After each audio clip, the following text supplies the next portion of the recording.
Today's episode is all about plant spirits, and I think it's going to be a long one because I have a lot that I want to go over. And plant spirits are an absolute foundation of my practice. And I want to start off with two book recommendations because these two books have completely reshaped the way that I think about plants and plant spirits and forming relationship with the natural world and just the land that I live on. So the first book is Plants Have So Much to Give Us, All We Have to Do Is Ask, and that is by Mary Cecep Genius. And she was the student of an Anishinaabe medicine woman called Kineda Nokwe, and she had over 30 years of apprenticeship under her. And basically, this book is a catalog of this knowledge and it's really incredible. It's an incredible book, and you can search it based on the plant you want to learn about, and there is just so much written about the perspective of the Anishinaabe people, their relationship with the land, and just how to be in right relationship. And it's great if you want to get more serious about plants or just deeper, dive a little deeper into how you form relationship with plants and bringing plants into your practice. It's a great book. The next one is Braiding Sweetgrass, which I'm sure many of us have heard of, by Robin Wall Kimmerer. And she is a Potawatomi woman, and she has a master's in botany and a PhD in plant ecology. But honestly, the book does a wonderful job of explaining how, you know, science and us having these, you know, benchmarks for someone being knowledgeable in plant wisdom, there it's so much more than just getting a degree from a university. And because most of the time those are run by white people that are not even indigenous to this land and not really having a lived experience in that way. So those two books are amazing. Braiding Sweetgrass, I honestly had to read that really slowly, and I cried a lot. I don't know if anyone else has had that experience, but I cried a lot because yeah, you'll have to read it and then you'll tell me if you cry too. But I don't want to go into it too much here. Just go read the book. It is amazing. Um, and of course, Robin Wall Kimmerer has another book out called The Serviceberry about the value of reciprocity in relationships. That is on my list. I have not read it, but I'm just going to state it here because I can only imagine that it is an absolutely wonderful tool for anyone's practice, especially related to land and plant spirits. So, yes, those two books completely changed how I thought about plants. Um, so I will get more into that later, but when working with plant spirits, the first thing that you want to make sure that you have at least, a working knowledge of is how to identify plants. Safety is so important because so many poisons hide in plain sight. So please just do general due diligence. And there's a lot of tools out there now to help you identify plants. But if you're ever uncertain, please don't eat anything. Don't pick it. Don't take it home. Don't leave it around your pets. Just leave it where it is and just take a picture of it and do research. And now you know where it is. So if you want to go back and it's safe and you know that it's safe, go ahead and forage it, if as long as it's ethical.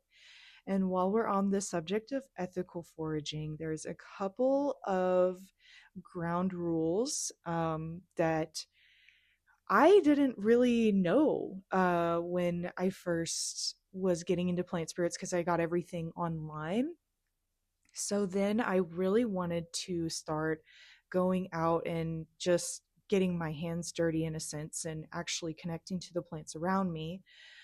So yeah, please, if you do that, follow ethical foraging. I've actually witnessed some people in my area over harvesting, and it is really frustrating. So please, I feel like if you're listening to this podcast, I don't feel like you would, over harvest or not do your due diligence. But for anyone who by chance does not know ethical foraging ground rules, here are a couple. Don't pick the first plant you see. So, say you are trying to find some mugwort and you're going out and you want to find a native mugwort plant.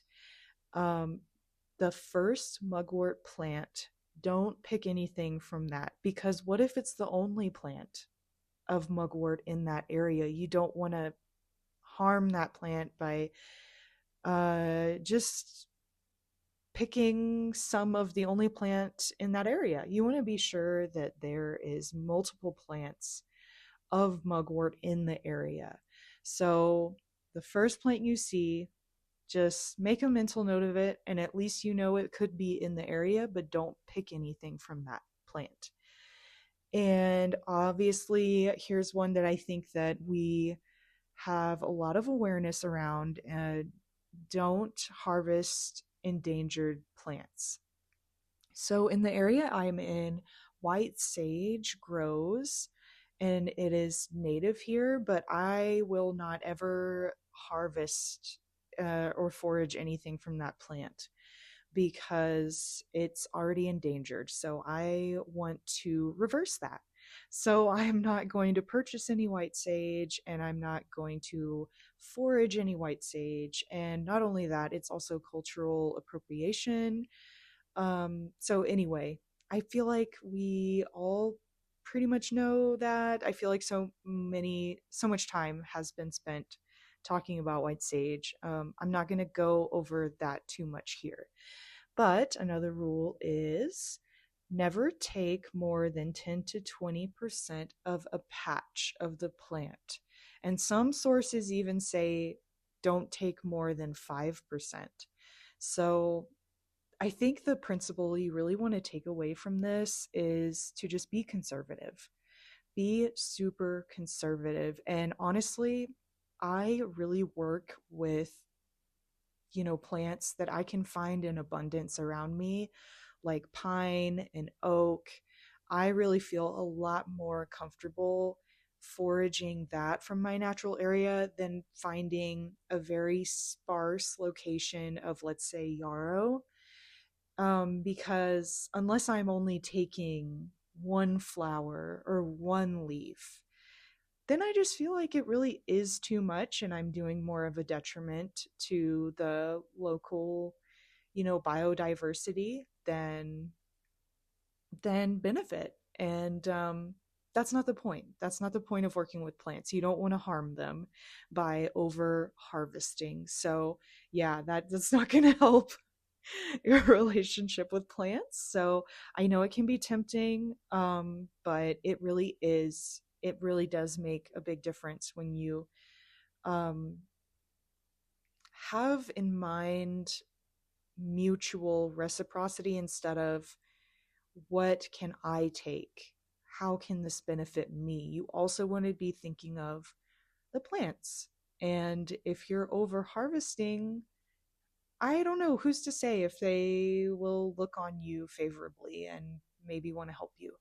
So it's in your best interest to just be conservative. Um, Also, just for personal safety, you want to avoid harvesting in industrial areas, by busy roads, city parks. And this is mainly to just prevent contamination and prevent ingestion of pollutants.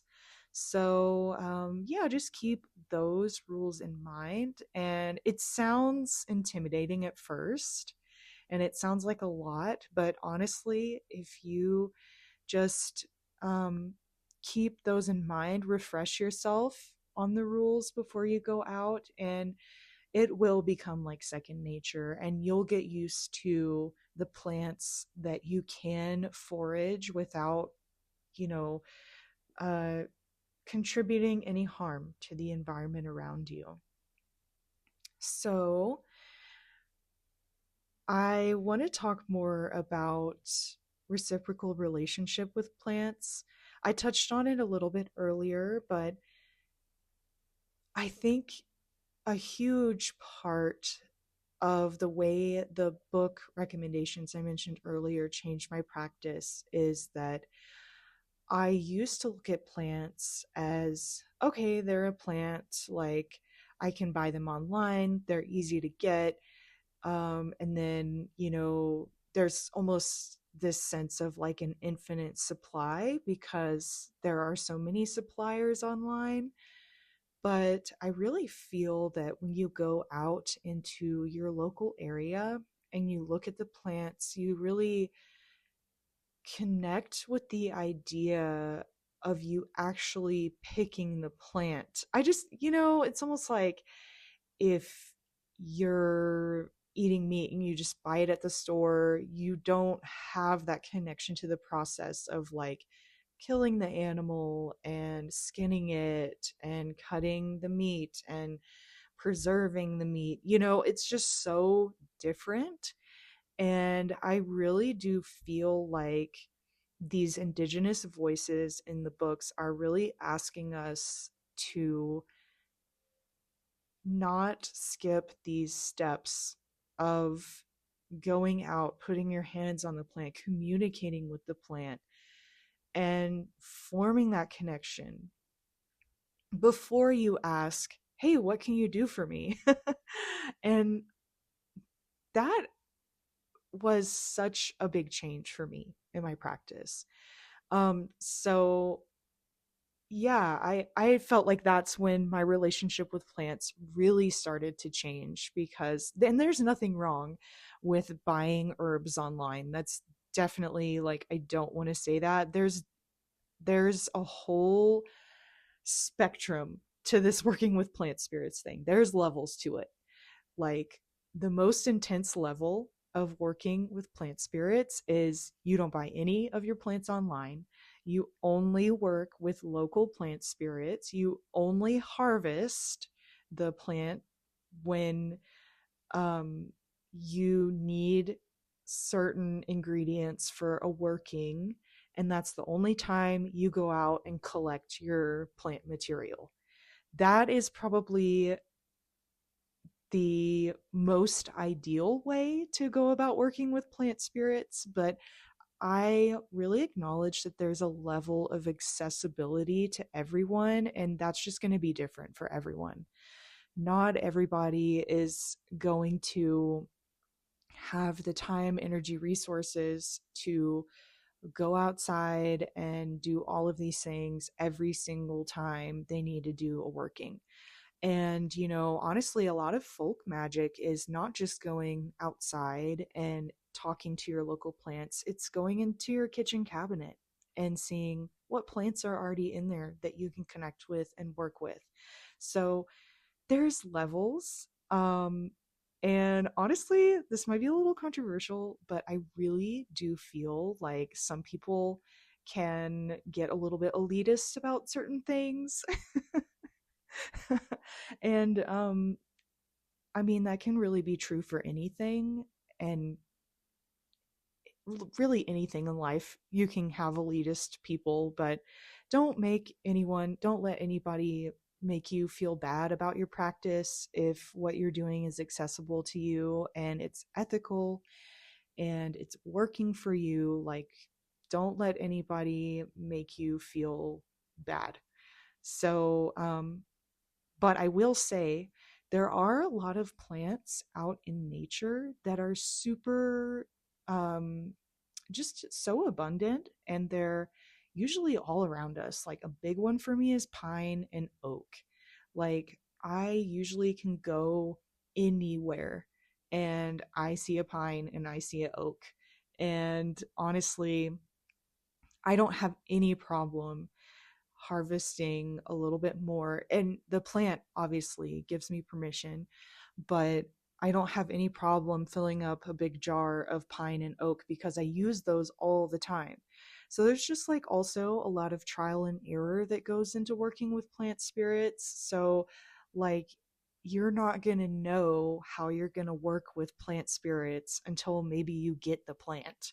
So it's sort of like you have to get in contact with the plant before you really figure out, hey, do you even want to work with me? And so let's talk about that whole process about how to work with plant spirits. So, and how to really forage them in a witchy way. Not in just like an herbalist way, in like a witchy way. So, first, I would just tell you the whole process that I do. And this is heavily, heavily inspired by the book recommendations that I mentioned. So basically, I just go out. I know where a plant is. I it takes a while. You have to go on a lot of nature walks and just like look, observe, take pictures, identify plants. That's a whole process in itself. And that's a whole first step to forming a relationship with the land around you, is just taking that time, giving your gratitude, giving your kind of like intense observation as an offering to the land. I mean, that really is the first step, in my opinion, in working with plant spirits, um, and forming a deeper connection. So, but let's assume that you already know where the plant is that you want to harvest. So I go to that plant and I make physical contact with the plant. I usually just hold it in my hand and I ask the plant, especially if I've never met the plant before and I don't know if it wants to work with me. I ask the plant, hey, do you want to work with me? And I feel like is so that may be common sense to people, but it wasn't common sense to me, honestly. It wasn't. Um I don't honestly, I don't know what I thought was the proper process, but I mean, that's why I'm making this podcast episode, because I feel like it's not really easily accessible information and widespread information, except for in the books that I mentioned. And I'm sure there are other books out there that mention this process, but I haven't come across them. So you hold the the plant in your hand, connect energetically with the plant, and ask, "Hey, do you want to work with me?" And the plant usually will respond in some way. It's a yes or a no. And sometimes I've gotten a we'll see. So, and not every plant is going to work with you, and not every plant has to work with you, and that's totally fine. I don't want to work with a plant who doesn't want to work with me simply because it's not going to be effective. And so that's why this step is so important. I made the mistake of believing that just because I had a personal affinity with a plant, or I liked the plant a lot, that it would want to work with me, and that's just not the case, which is totally fine. That's what makes this process so sacred and beautiful, is that these plants desire to work with us and they have the ability to communicate that. And that's an amazing thing. So, I want to go through what you might feel as a yes or a no. So, as far as yes, So it depends on what your clair senses are, because that's mainly how spirits communicate is through clair senses. So I just one of my favorite ways to perceive spirits is through clairvoyance. So I will see images in my mind. I will see like a rainbow, something that's obviously like a positive sign and a yes. But aside from seeing images, something that took me a little bit longer to really feel and notice is that I get a sensation in my body also, and that bodily sensation is more reliable than the images that I get. So when I feel a yes, I feel a light, almost like bubbly energy, or kind of like the fluttering of like butterflies. I'll feel just happy, happy inside. I'll feel positive, uplifted. So this really helps if you've done a little bit of meditation and you know what your own energy feels like, so that you know what another spirit's energy feels like if you're trying to receive messages and communicate with it. So but for me, that's what a yes feels like. And I often confirm, because I don't ever really want to be wrong about these things. So I usually feel a sensation in my body, and then I try to get an image of some sort and if they both go together, then I'm really happy with that. But if they mismatch, I will continue to sit there with the plant, and I will just tell the plant, hey, am I need you to send your energy a little bit more strongly, or your answer a little bit more strongly, because I just need a clearer answer. So that usually does the trick, honestly. And then a no. A no is usually no response at all. Um, just no change in my energy, no images in my mind's eye. And then there's another no where the plant is communicating a no.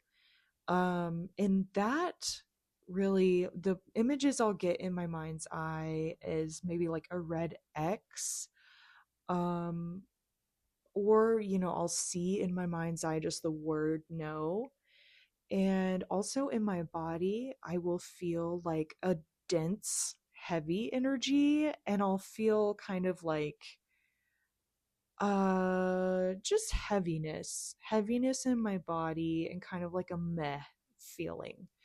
So I don't know if this is the same for everyone. I haven't really heard people talking about this much, about how it actually feels in your body and all of this. And so here's what I feel, here's what I experience.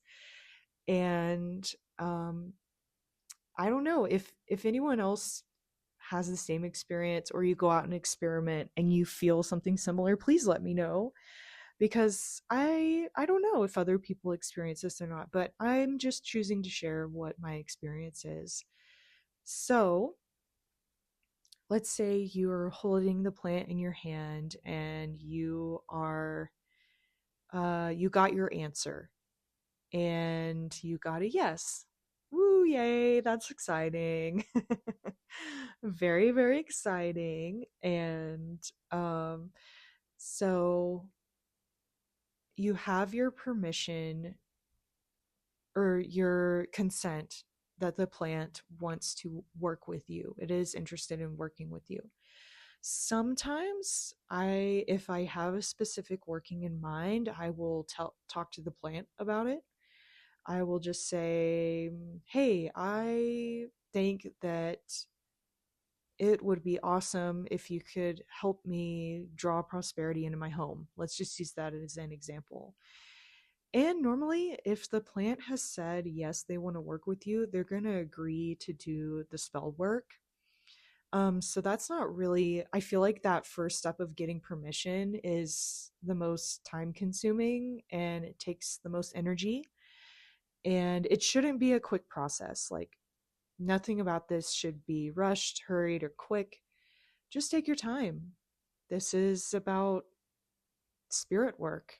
That's really what this is. And that's what makes this so special. So, so you can explain the spell if you have a particular spell in mind. But otherwise, sometimes what I'll say if I don't even have a spell in mind and I just want to bring the spirit into my home, I will just say, I just want to welcome you into my home. I want to forage some of you and I would like to take you into my home and I want to connect with your energy in my home and we'll just kind of see where it goes from there because there's really not it's not very often at all that I have a spell in mind and I go out and I forage exactly the plants for that spell. I'm not there yet. I mean, honestly, it's hard to be so planned in that sense. Um I just love talking to plant spirits. I'm not gonna lie, like I love just going on walks and connecting with plants and being like, hey, like, you want to be friends? And that's probably what like most of my nature walks like entail is me just like meeting plants and being like, hey, you want to be friends? You want to form a relationship? Like, are we cool or what? And so um a lot of plants that I've interacted with, they are so open to being like, yeah, take me into your home, like we can talk at your home and all of this stuff. And what I've really done when I take the plant home is I connect with the piece of the plant that I have harvested and I connect with it again and I'm like, okay, so since you want to work with me, like, what's your vibe? Honestly, like I've moved away from asking what can you do for me because that puts me over the plant and that is not the right approach at all. And I think, you know, if you're not aware and you're doing that, it's okay. I really do feel like plants understand that sometimes we don't get it. We are disconnected from the land in a lot of ways. And I feel like some plants are open to that and they're not offended easily. Some plants are offended easily. So just keep that in mind. But I feel just asking the plant when I get home and I'm holding it, like, what's your energy? Like, what's your vibe? Sort of like more in that direction.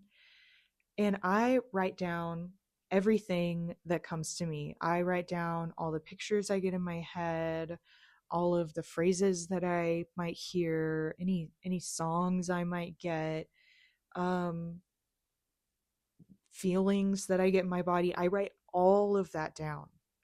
And to me that is the plant's sacred medicine that it's sharing with me. And it's that relationship. They're like, hey, this is who I am. And some plants don't open up 100% immediately. Sometimes I'll take a plant home and I'll be connecting with it. And I'm like, hey, what's up? Like, what's your vibe? And they'll just say, oh, I'm good for prosperity and protection. And I'll be holding it and be sitting with it and waiting for a little bit more. And that's just it. And I'm like, okay, that's cool. So I write that down and I keep that plant in mind. And I think that's like a we'll see where this goes plant. This plant is like sussing me out a little bit, which is totally fine. I mean, I feel like people do that to other people all the time. So it's just kind of like a spirit to spirit thing.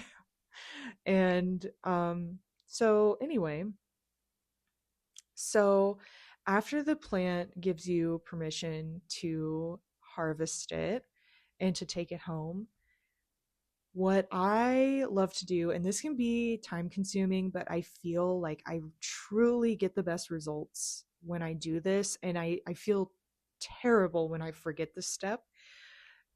And I always apologize to the plant. But what I do is I take a hold of the part of the plant that I'm interested in, cutting off or foraging. Um, and I ask the plant, can I take this part of you? And this is also a very time consuming process because a lot of times the plant will be like, no, not that part. And so I'll move on to another piece of the plant and say, how about this part? And they'll say, no, not that part. And then I'll move on to another part and I'll say, can I take this piece? And they'll say, yeah, that's good. You can take that one. And that's what I forage.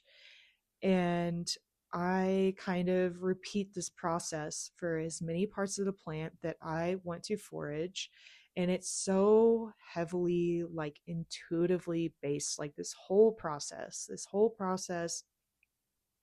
just when you're having that connection with the plant, you need to feel, distinguish what's your own desire that you want from the plant, and what is that actual reciprocal relationship with the plant, mutually beneficial relationship with the plant. What does that feel like? Because we live in a capitalist society, and like there is such an emphasis on what we own, how much we own, that it somehow defines us. And so I think a lot of us think, me included, that if I have a bunch of jars filled with a bunch of different plants at home, that's like super cool. And like I'm a really awesome witch and all that stuff. But honestly, that's not the truth of the matter.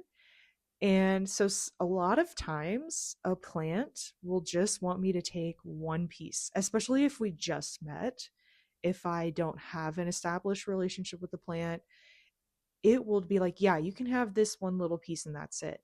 And then like we'll see, kind of like we're both like, we'll see how this goes and we'll see what the energy's like. And but if I have an established relationship with the plant, I have found that they are much more welcome to me kind of like stalking up on them a little bit.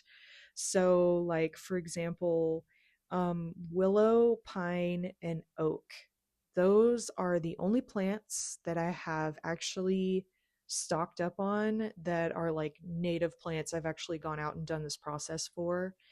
Um, I've bought some herbs just because I don't have access to them here, but I have a really good relationship with that plant spirit.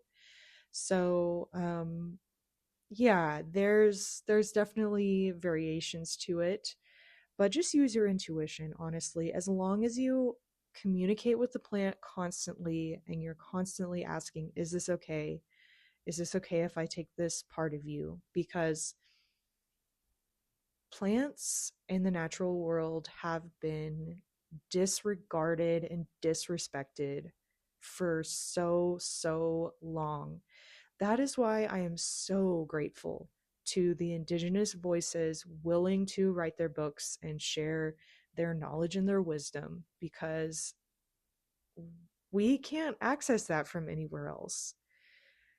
I think maybe we could from our own practice and spirit work, but it would take so long to build up the knowledge and wisdom that has been passed down through the indigenous people for generations. And so I just, indigenous voices are so important in working with plant spirits. Like, they're the voices that we should be paying attention to above all others. And I truly believe that. And so that's what I've learned from the books that I recommended, is that be in constant communication with the plant. And once the plant says, all right, that's enough, like you've taken enough for today, or that's all I want you to have for now, like, just like, we're witches, we're innovative people, we're going to find a way to make that work. We can use our creativity. And I truly believe you don't have to use a lot of a plant to have a large effect. I truly don't. Um, I feel like that's kind of capitalism sneaking in again, that you need to have more and more and more. But I have not found that to be true.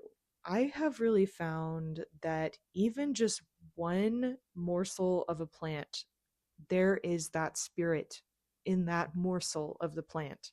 And so it will be infused into your spell work, your, if you're making an oil, it's going to infuse into the oil.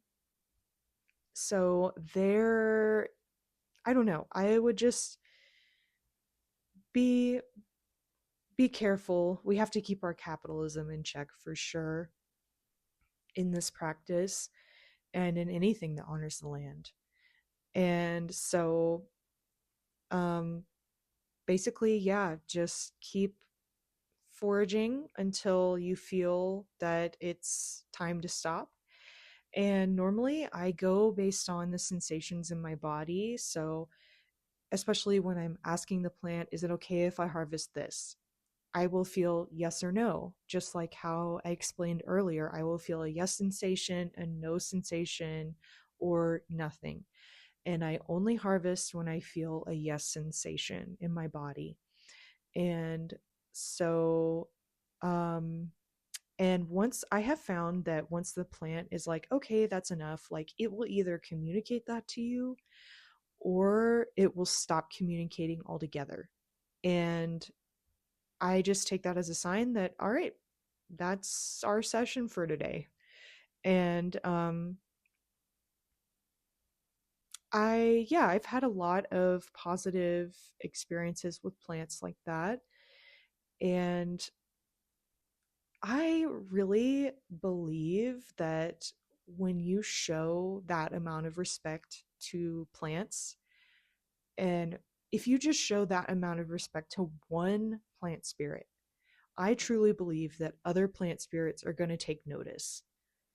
I just have found that to be the case in my situation. I kind of started implementing this process, and I feel like other plants have definitely become more open to working with me. Even various different spirits have become more open to working with me. Just seeing me go through this process of just like the utmost respect for plants, I just think that it really makes an impact, and it really shows that you're serious about working with the plant spirit, and you're serious about your craft, you're serious about your spirituality. And I think it makes a huge impact in the spirit world. So yeah, just try it. I would say if you've never done it before, just try it and see what happens and see how you feel. Because I always feel very restored, maybe a little bit tired because of all of the energy work and the spirit work, but I just feel very satisfied with the whole experience. And I think it adds a whole new element and dimension to when you do go to do a spell and you use the plant material that you went out, you showed that great respect, and you foraged with the plant's consent the entire time. I just feel like that really changes things. That really, really changes your magic. And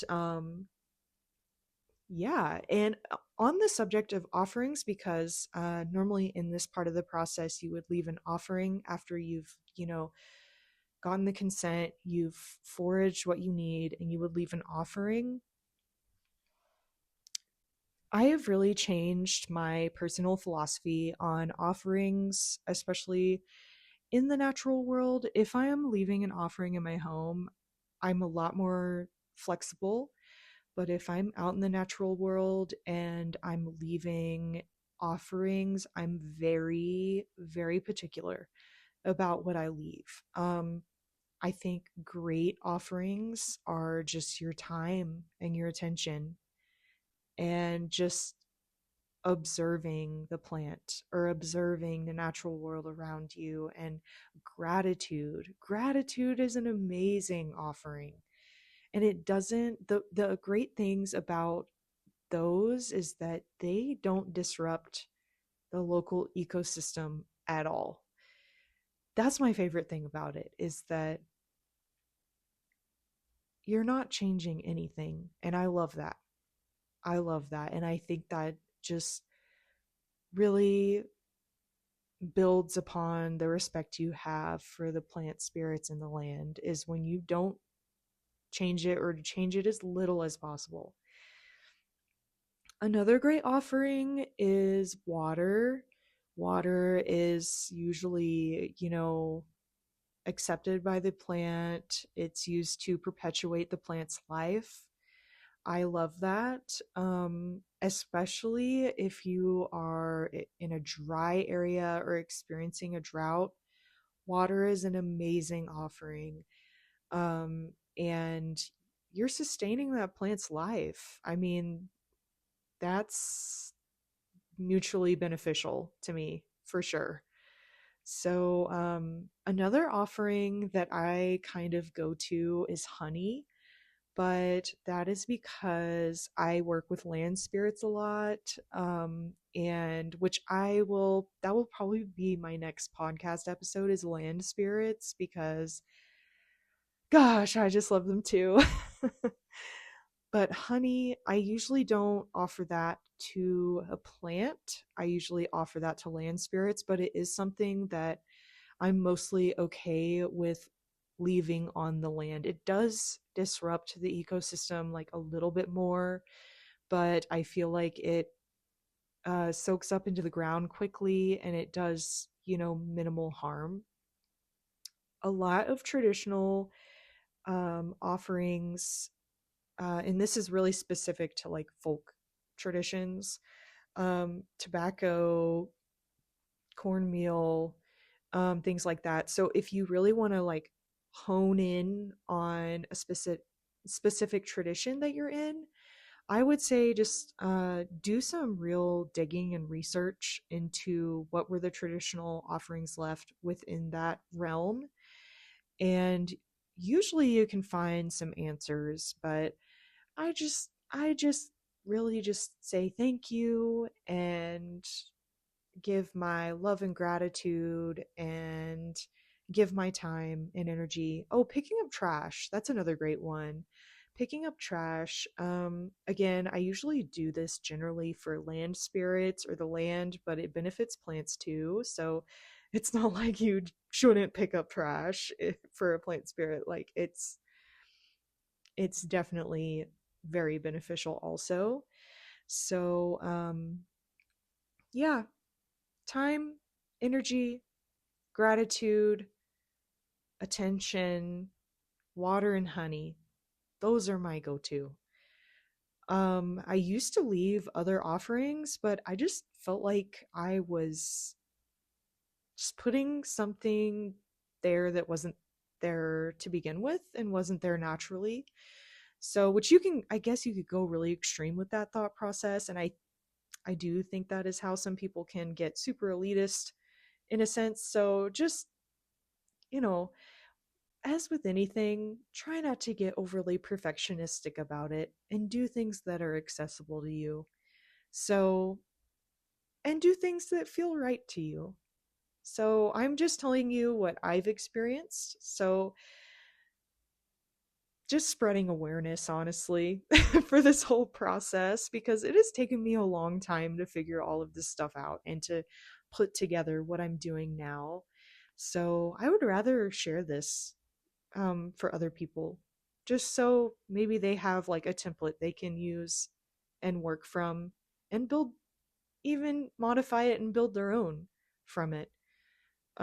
So yeah, I think doing what feels right for you is so important, and doing things that feel right for the plant spirit.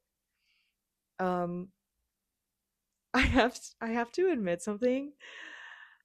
So many people that work with plant spirits, like, they find growing the plant to, like, strengthen their relationship. I do not have a green thumb at all, and I'm trying so hard, and it just not has not worked out for me. I really prefer just going out into the local nature and foraging. That's where, like, I feel the most positive effects from it. So if you don't have a green thumb, that's totally okay. It doesn't mean that you're not meant to work with plant spirits, or that you're somehow not aligned with them in some way. Honestly, I did kind of stay away from plants for a while because I did feel like, well, I don't have a natural affinity for this. So I'm gonna kind of like avoid it because I don't think that I'm like the best fit. But honestly, that has not been the case at all. And now they're like the foundation of my practice right now. So I would say don't let that hold you back if you constantly kill plants like I do. I I will kill plants all the time, and I'm like, "Please let me love you." And they're like, "No. You don't know what you're doing." I'm like, "I am so sorry for this." So honestly, don't feel like you have to be like a master botanist or gardener or anything. You don't. And I'm never going to give up. I'm never going to give up on trying to grow plants and trying to be good at it and trying to manufacture my green thumb, because plants, I just love them. They're so important to me. But I don't want to kill them. So, I have to be really careful. I have to be really careful and buy only one plant at a time so I can focus on them and be like, what do you need? So, yeah, I just wanted to mention, if you're not great with plants, that's totally okay. That doesn't mean that you can't form a relationship with them. Um, and yeah, I would say, oh gosh, working with plant spirits and the land, it takes so much decolonizing your mind and undoing the work of capitalism just inside your own mind. I feel like that is such a huge part of working with plant spirits and the land. Um, so, if anyone has any questions all about this process, or maybe even wants a visual of it, I would be so happy to provide that. Just, if you have any questions, I'm on Instagram. Please just look me up. You can DM me or write a comment or whatever. I don't care. And as far as the visual, I do have like a little YouTube channel. I'm not really doing much with it, but if people want to see a visual of the process, I'm totally fine with maybe filming it. I don't know. So if people want that, I can do it.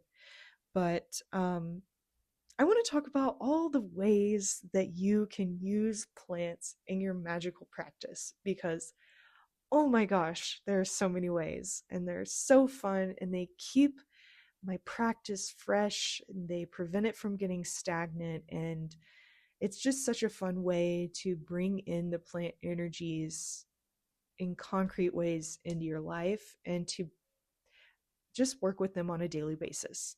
So, and honestly, oh, gosh, so much about witchcraft and having a meaningful, deep practice is layering so many like techniques and principles and relationships and like books you've learned. It all becomes like one big mishmash of all of that. And gosh, it's just so fun.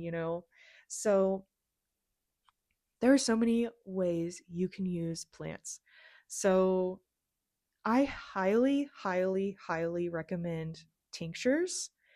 That is how I really get to know a plant before I add them in spell work or make a oil out of them. Before I do any of that, after I've ethically harvested them and went through that whole process, I will take them home and I will make a tincture of the plant. And so basically, what you want to do is you want to make sure the plant is completely dried. If there is any moisture left in the plant when you make any product with the plant, it can spoil the product, and you definitely don't want that. So, don't want to be ingesting like mold from the plant. So, make sure it's completely dried out. I usually just hang the plant material and have it dry out for like 2 to 3 days. That's probably a little bit long. I don't really think you need that much time, but I want to make sure the plant is completely, totally dry because you don't want to do all of that work and harvest the plant only for it to spoil. So that is what I do. And then you want to I use 80 proof brandy. And because you can get a lot of it, you can get a big container of 80 proof brandy. And when you go to the liquor store and buy it, people will look at you really weird. And they'll say, "Have a great weekend." And anyway, so I grab that and I get a glass container, and I kind of make tinctures a little bit differently from like the traditional way because what I've seen, at least, the traditional way you'd make a tincture is that you would put a ton of plant material and then cover it with the brandy. But I do it a little bit differently because I am doing it as less from like a herbalist standpoint and more of like a witchy standpoint. What I will do is I will take the one piece of the plant that plant allowed me to harvest, and I will put it in the jar, and I will pour a decent amount of brandy over it.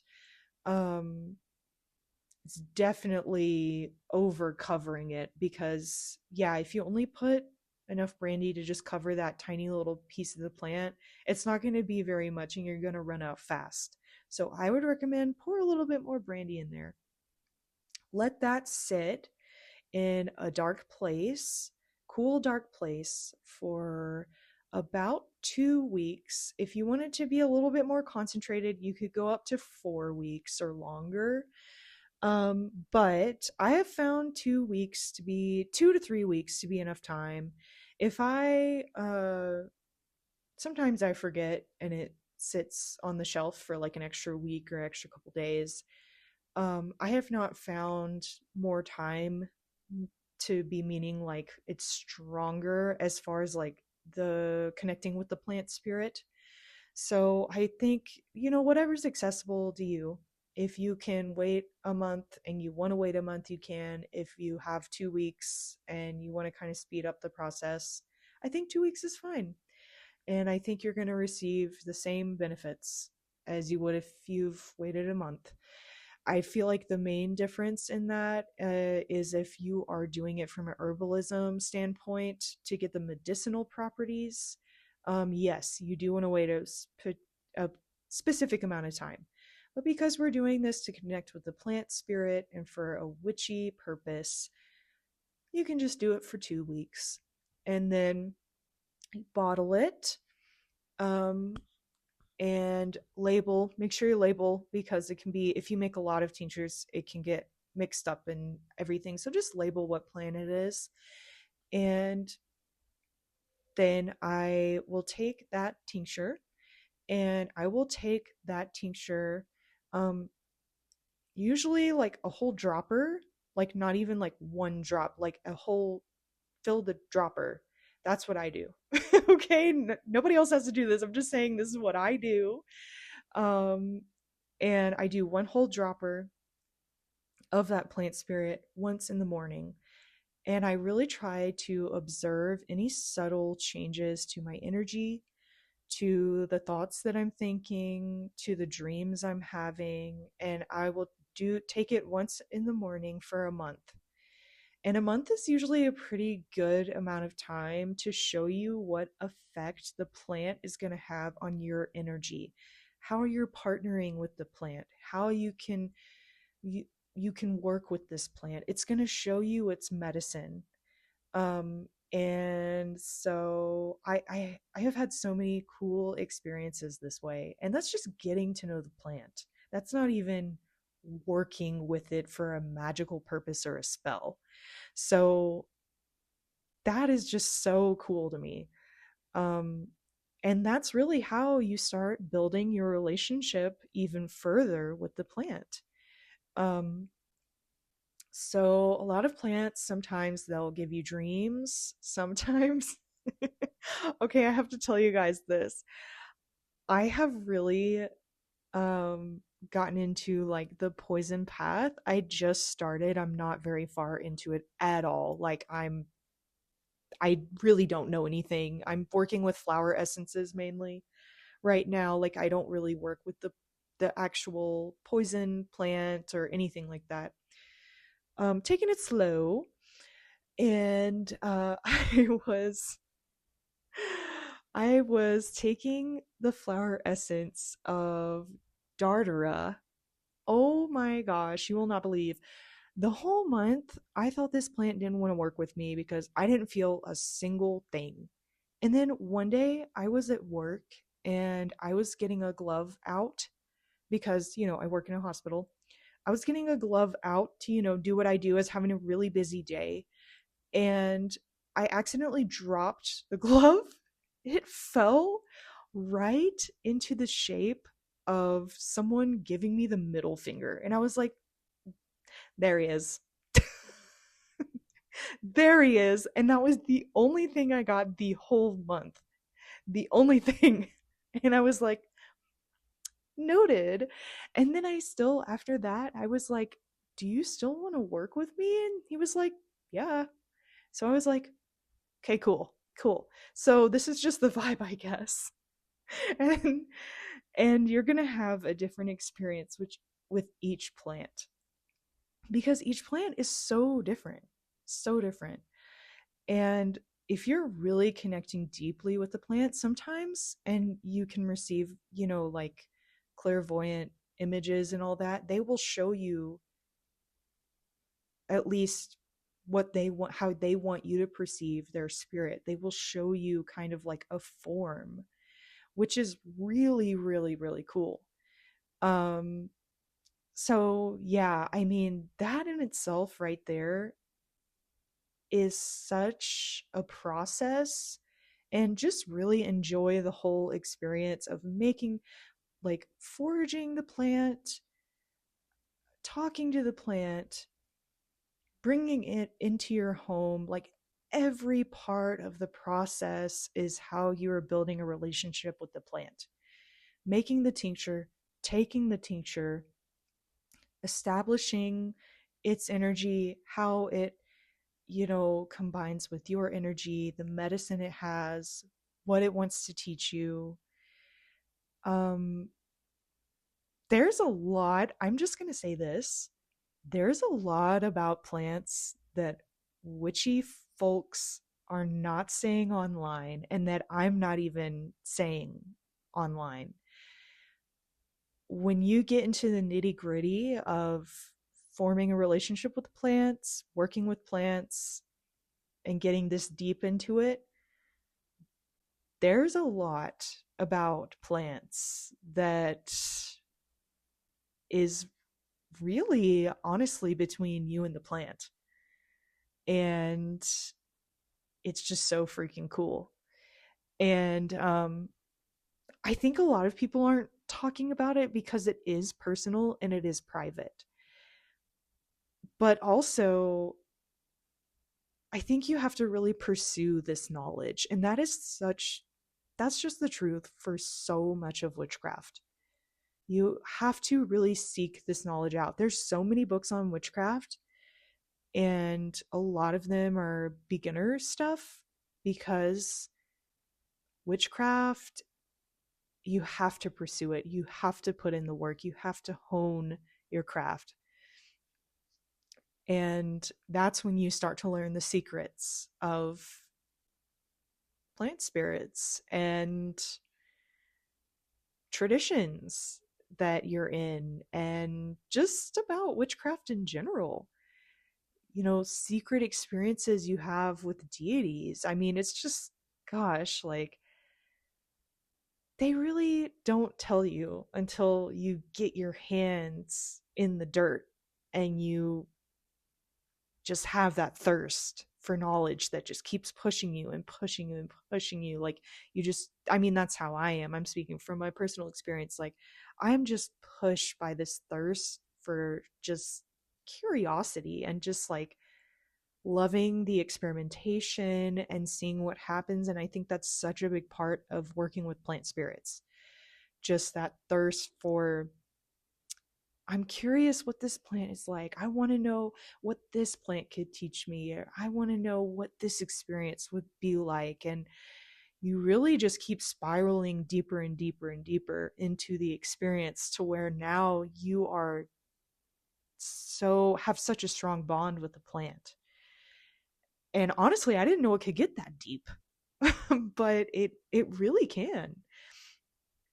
And so tinctures are the my number one recommendation after you forage a plant to form a relationship with a plant spirit.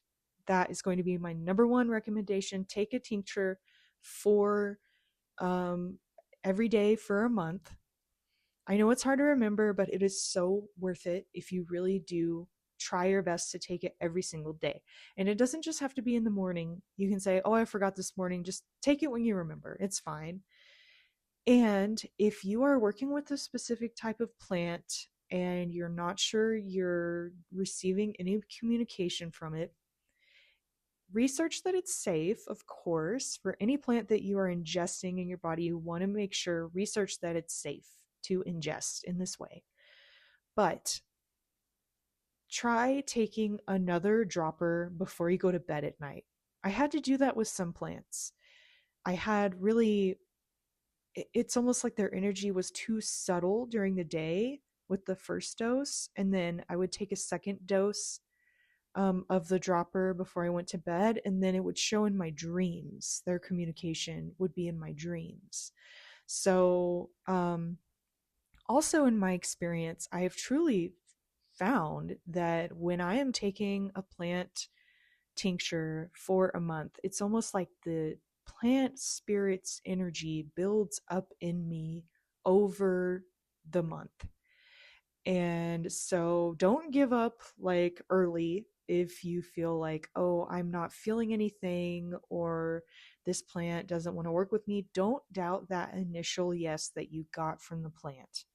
Of course, the plant can rescind their willingness to work with you at any time, but trust that yes that you got first. Trial the plant spirit and trial the tincture for a month, and just give it the whole month. And then if you ever have any, questions or reservations about that after that, I would recommend going back out to the plant and asking, holding the plant in your hand and asking it again, "Do you want to work with me?"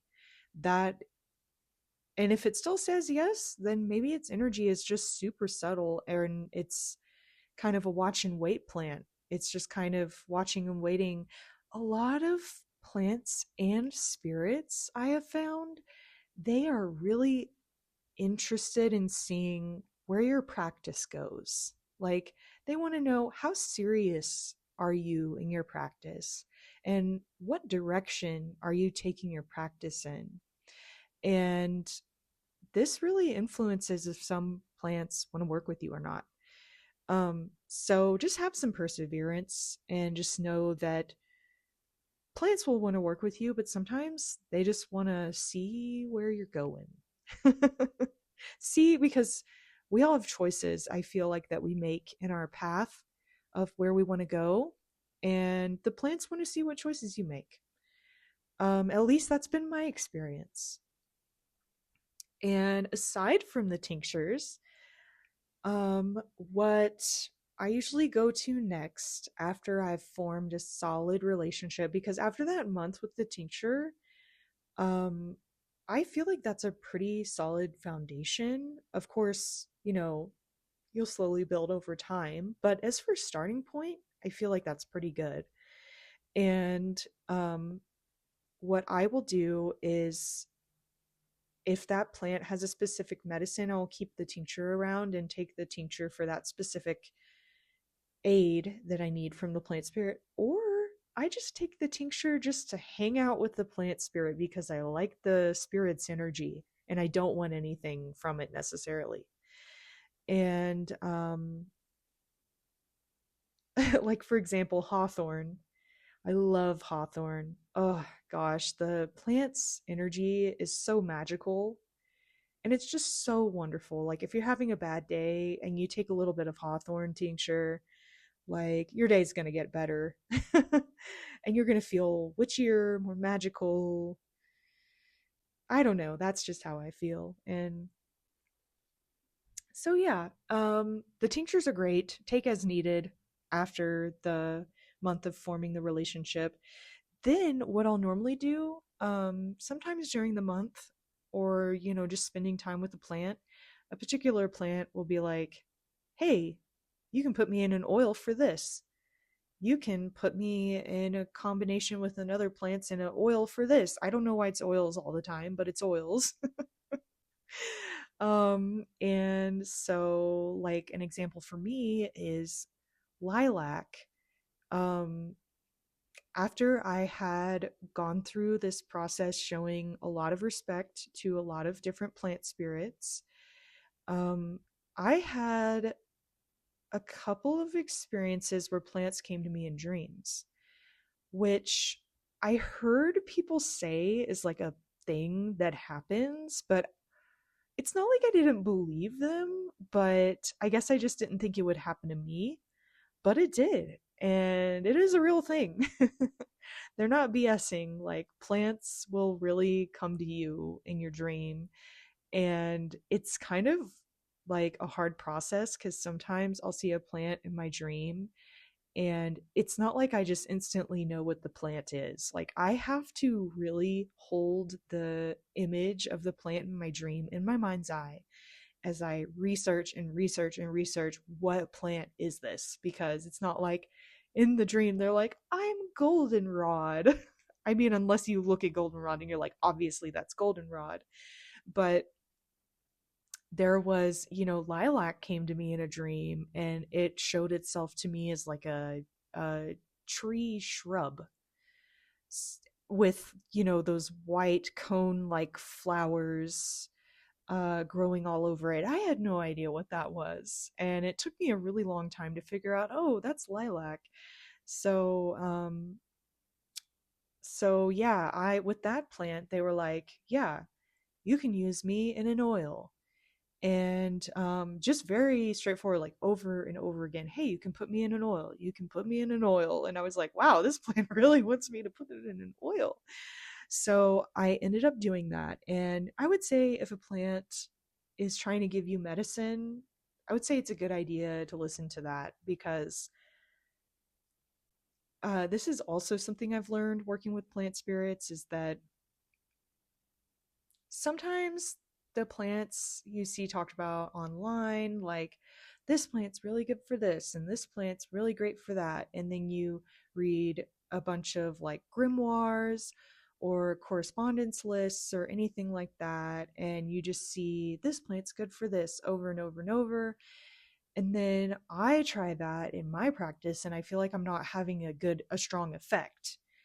And it has been more effective in my practice, and it has really strengthened everything I do when I just listen to the plant spirits who are talking to me, and I listen to the plant spirits who are saying, hey, use me like this. I kind of put other people's grimoires and spells second to the ones that the spirits are communicating with me directly, because this is spirit given witchcraft. This is spirit given spell work, and that's going to be personal to you. What is more powerful? I mean, I get that certain traditions have been practiced for years and years and years, and that is their power and that is their like medicine. And I totally, that is completely valid. Um, but in my experience, besides the traditions that have had,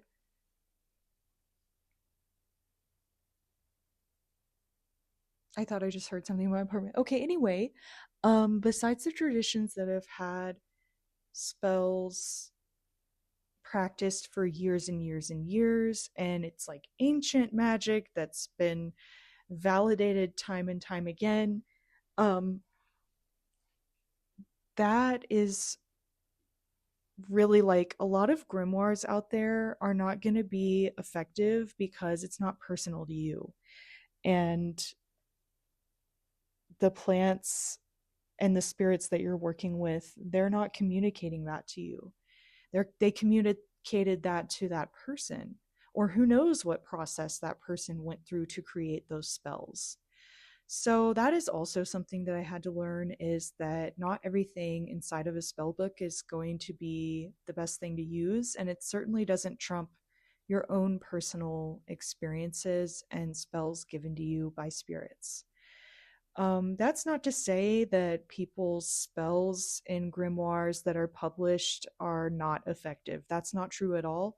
I have had a lot of experiences with spells that were in grimoires that did a lot of good for me and that really were effective.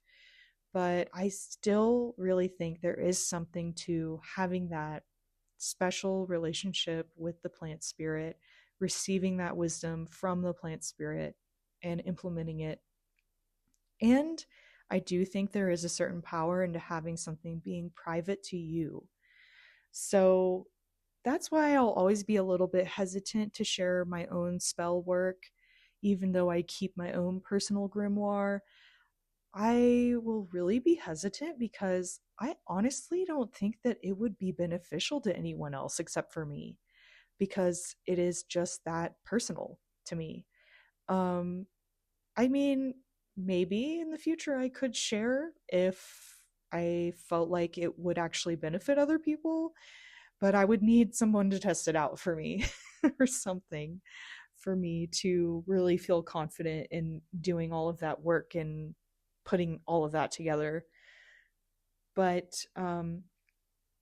so yeah, some plants will just tell you, "Hey, put me in an oil, put me in an ointment." And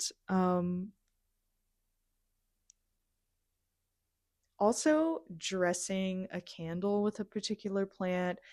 I mean, if the plant wants you to do it, it will usually tell you and be very adamant about it. And then also you can hold the plant material. If if you have the plant material, hold it in your hand and say, "Hey, I really need you to do this for me. This is how I'm going to use you in the spell. Like, are you on board with this?" And I feel like even just taking that step and asking the plant spirit and acknowledging the spirit in the plant. I feel like that's half of what this episode is. Just acknowledge the spirit in the plant. It's going to elevate your practice so much, but that can also put so much power into your spells too. Just taking each individual plant. And a lot of this requires a lot of slowing down, taking your time. Nothing about this is quick. Absolutely nothing about this is quick. But I've heard it said, and I truly, truly believe this, witchcraft and building spirit relationships is a lifelong practice. So there's no rush. You're gonna, well, how I look at it, I'm gonna be doing this my whole life. So I wanna take this slow. I wanna relish the beginning phases. I wanna relish building that relationship because that's how I show that it's valuable to me. So yeah, this, if it sounds like a lot in this episode. That's because it is. It's a lot in one episode, but I'm telling you, I have done this and it has really changed my practice and my spell work.